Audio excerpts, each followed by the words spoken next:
مرکزی مسلم لیگ کی جانب سے بڑھتی ہوئی مہنگائی کو دیکھتے ہوئے سستے بازار لگانے کا سلسلہ جاری ہے۔ اس کے ساتھ رمضان المبارک میں غریب اور سفید پوش افراد کے لیے سحری کا بھی انتظام کیا جا رہا ہے۔ رمضان رحمتوں اور برکتوں کا مہینہ ہے، ہمیں چاہیے اس کار خیر میں اپنا حصہ ڈالیں۔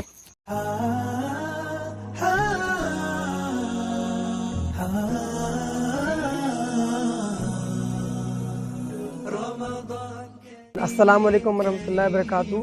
جیسا کہ آپ کے سامنے یہ دیکھ رہے ہیں، پیچھے یہ دیگوں کا سحری کا انتظام شروع کیا ہے۔ ایک سوشل میڈیا پہ بحث شروع ہوئی تھی کہ عوامی سہولت بازار، بچت بازار لگایا جائے، تو الحمدللہ پورے سندھ کے اندر یہ کام کیا گیا، بالخصوص حیدرآباد کے اندر ہوا۔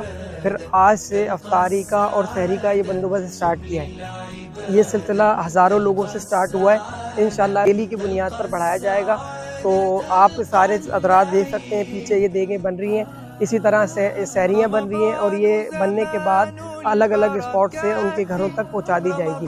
جو سفید پوش افراد ہیں، جو لائن میں نہیں لگ سکتے، جن کو مسئلہ ہے لائن میں لگنے کا، اس وجہ سے ہم یہ بنا کر اور اس کو پیکنگ کر کر ان کی گھر کی دہلیز پر انشاءاللہ اس کو پہنچائیں گے۔ اس کے علاوہ افطاریوں کا سلسلہ ہمارا اس طرح سے تو مختلف حیدرآباد کے ایریاز میں دسترخوان لگا رہے ہیں اور افطاری کا اہتمام کر رہے ہیں۔ اس سارے کام کو کرنے کے لیے آپ سب لوگوں کی ہمیں مدد درکار ہے، تو آئیں اس کام میں ہمارا ساتھ دیں اور ہمارے ساتھ آ کر کھڑے ہو جائیں اور شامل ہو جائیں۔ جزاک اللہ خیر۔ السلام علیکم ورحمۃ اللہ وبرکاتہ۔